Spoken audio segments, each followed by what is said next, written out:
It's Dion, back with another helpful tutorial to help you improve your art. I love illustrating. I especially love illustrating comics.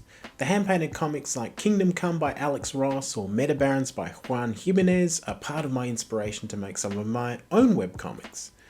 I was very much inspired by the effects they could produce with the mediums they used, and I dabbled around in those mediums for many years but never felt like they were right for me. Gouache, Copics, acrylics, pencils, I've tried it all. What I never really looked into was combining them all, taking the best bits I like about each medium to produce the work I want. And so slowly over the years I've become a bit of a mixed media artist without even realising. And would you believe I'm quite content with that? Today I want to demonstrate how I use these techniques to illustrate a small character head drawing. Materials for this tutorial will be listed below, so we can just get started. Okay, so we've got our sketch of our character, which I've drawn in 2H lead pencil on some white 80 GSM paper, just some ordinary photocopy paper. Now I've gessoed the paper so it can handle a bit more wear and tear that it's going to go through as we go through this process. And I'm just going to start by painting in a base colour using the Daler Rowney flesh tone ink, watered down a bit, and I'm applying it with a flat brush. Gessoing the surface is going to prevent that water from our ink destroying the paper surface and causing buckling of the paper and turning it into pulp.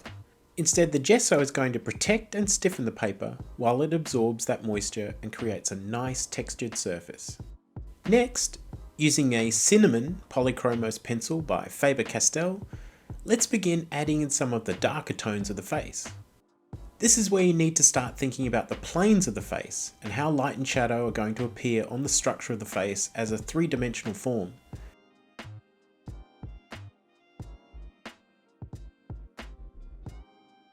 Even though the character may be completely made up, we can still use reference photos of other people or even look at ourselves in a mirror, taking note of the dips and bumps in the face and how the various parts catch the light or create shadows.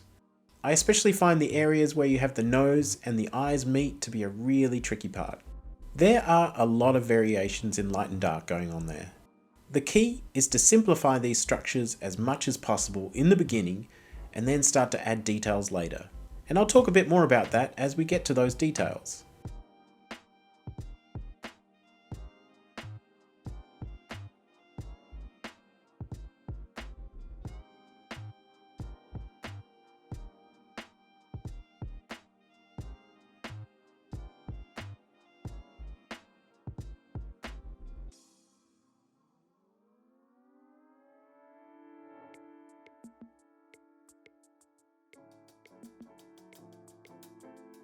As I start to get more confident with where I know the shadows are going to be, we can start to build them up.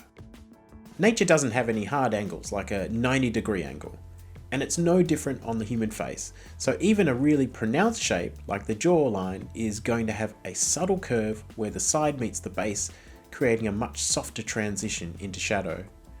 So this darker edge needs to transition softly, and it's really easy to do that with a quick stroke of the pencil. The next colour we'll use is the Burnt Sienna pencil in the Faber Castell Polychromos range. And the objective here is to deepen those areas that are in shadow or facing away from us, creating the idea of curves to the face, as the front of the face is not just a flat plane. The front of the face curves away from our view around the chin and the cheek areas. Even the forehead is slightly curving away from us. This plunges those areas into some darker tones. Adding these darker tones also gives us more of an idea of how much to deepen the other tones of the skin. So I can go back again with the cinnamon and darken some areas such as around the cheeks.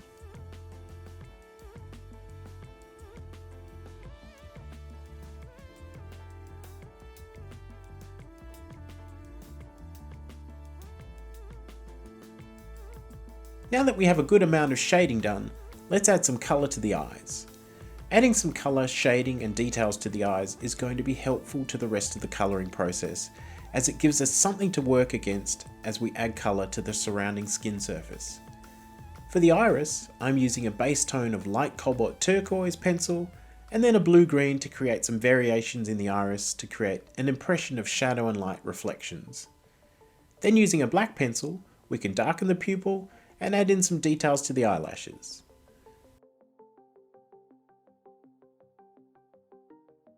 Now that those colours are down, we have a better idea of where to start adding some more shading or deepen skin tones around the eyes with a little bit of burnt sienna.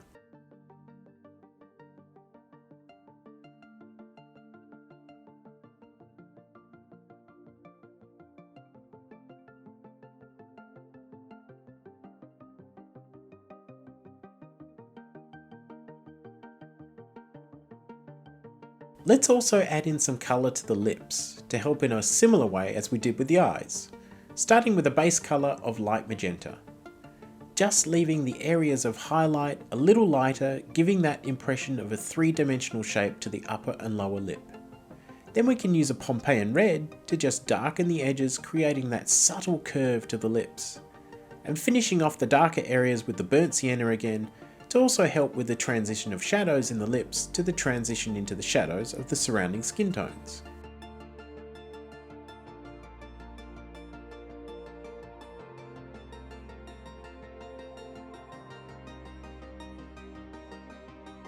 Now let's add some shadow onto the whites of the eyes with a cool grey.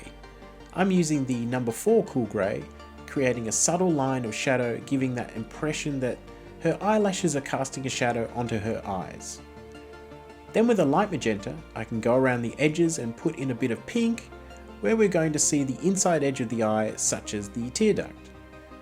You'll notice that the white of the eye is still just that base colour we used in the beginning, but by adding the colour and surrounding shadow to the eyes, already makes it look much lighter in tone.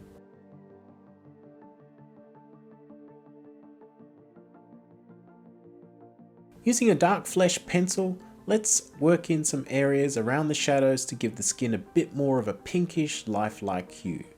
This pinkish hue is especially going to be most noticeable around the cheekbones, chin, eyes, and the nose. It just makes a character's face look so much healthier and realistic.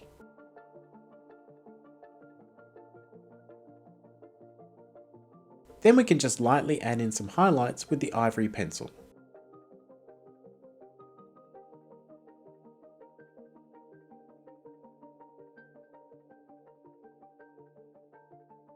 Switching back to the burnt sienna, let's start darkening some areas.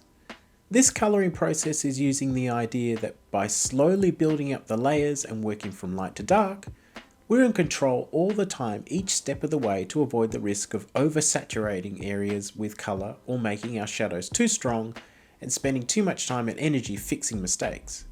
Instead, we can focus on the fun of creativity as the image starts to materialise in front of us, each step guiding the next part of the process. I get a lot of joy out of being able to just create an image in this way because a lot of the stresses that can come with adding colour, making shadows and making it look right or realistic just melt away, and I can focus more on enjoying the process and having fun while doing it. But we're still not quite there yet. Let's switch back to the light flesh pencil and use it to blend some of those transitional areas of darker and lighter skin. The gesso we use to prepare the surface has a nice rough texture that picks up the pigment of the pencil really well, so we really don't need to press hard with the pencil at all to create any colour. The surface texture is doing most of the hard work for us. And another benefit to using these pencils is the consistency of colour. We're always going to be able to refer back to our colour palette and select the exact same colour each time. I know I've had trouble with mixing paints and running out mid-process in the past, then having to mix a pigment again, but have found it extremely hard to match my original colour. Colour pencils reduces that risk. I'm not worrying about paints drying out or not matching. I can just enjoy the process and concentrate on the artwork.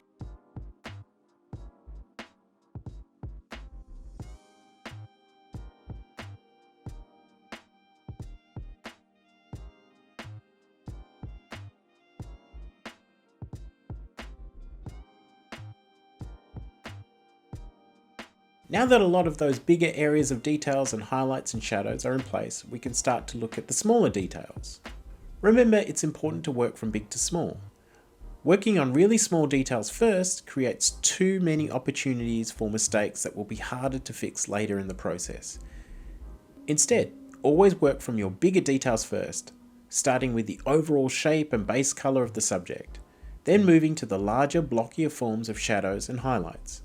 and build up those shadows and tones slowly, giving you more control of the painting.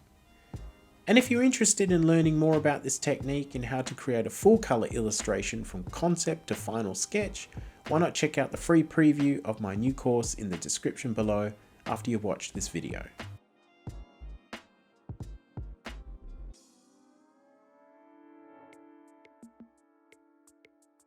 For the hair, I'm mixing the Daler Rowney Acrylic inks Flame Red and Brilliant Yellow for a nice bright orange hair colour applied with a flat brush. Adding the surrounding hair colour also helps to see just how much darker or lighter we need to make some of the facial planes. Very similar to how we added colour to the eyes, reducing the stark white background around the face allows us to see better the colours within the face and how to work them further.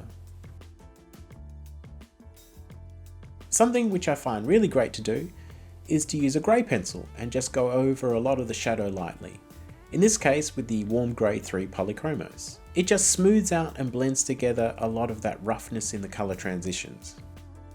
Before we add the final stage that's really going to make this little head sketch pop, let's block in some hair shapes with the burnt sienna and burnt ochre, and a little cream for the highlights. Drawing a portrait, real or from your imagination, is a bit like a slow dance back and forth between the colours. You realise that if you add more to one area, then the next part needs to follow suit. Otherwise your two dance partners are going to drift apart, spin out of control and fall off the dance floor, creating a big mess. The further apart these two elements become, the harder it is to pull them back closer to each other. So keep that in mind with your next painting. Keep the dance tight and slow as the colours move around the image.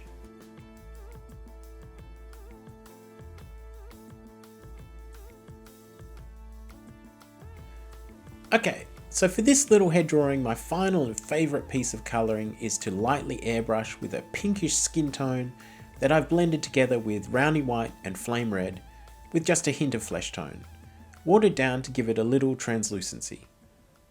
I absolutely love the airbrush. I started using it about 25 years ago and incorporate it into whatever piece I can because it is such a great tool for creating amazing effects in a very realistic and quick way. In fact, this is still the very same airbrush I first bought and still use to this day. I can blend colours much faster with an airbrush than I can with just a brush. However, I do find that just the airbrush on its own creates a very smooth, almost plastic looking texture. Ideal for making things look like manufactured surfaces, but not so great for skin. I like the skin to have those subtle textures and flaws that give realism and life to a character for my illustrations. That's why a combination of colour pencil underneath a layer of airbrush I think works so well for creating quick yet realistic portraits.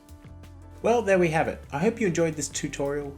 Please give it a like and leave a comment below of something you would like to see me paint next. And if interested in how to draw heads, why not watch the series I've created to help you create head drawings from your imagination for your comics, paintings or illustrations. See you next time.